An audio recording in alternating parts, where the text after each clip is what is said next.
politique, une transformation qui passe mal.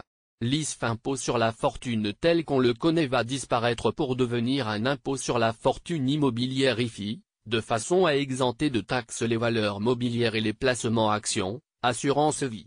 Intégrée dans le projet de budget 2018, la mesure est censée stimuler l'activité en encourageant les contribuables les plus aisés à investir dans l'économie réelle et devrait entraîner un manque à gagner de près de 3,2 milliards d'euros pour l'État. De quoi faire monter au créneau la gauche, qui dénonce un cadeau fiscal. D'autant que les produits ostentatoires, tels que les yachts ou les jets privés, pourraient être exemptés, même si la majorité a l'intention d'y remédier.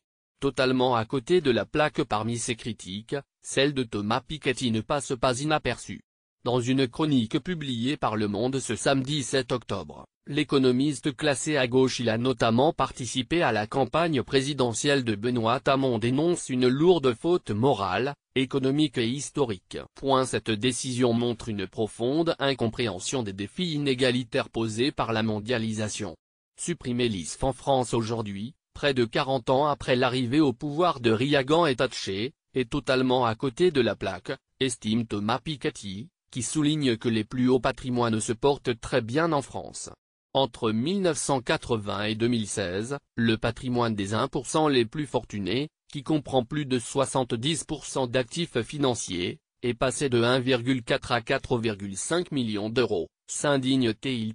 Et de conclure en qualifiant l'instauration à venir de l'IFI de stratagème politique, pour éviter d'afficher une suppression sèche de l'ISF, avant d'appeler les députés à ne pas se prêter à une telle mascarade. Le projet de budget 2018 doit être examiné en commission à l'Assemblée mardi 10 et mercredi 11 octobre. Lire aussi, retrouvez-nous sur notre page Facebook, à voir également sur la HuffPost. Envoyer une correction.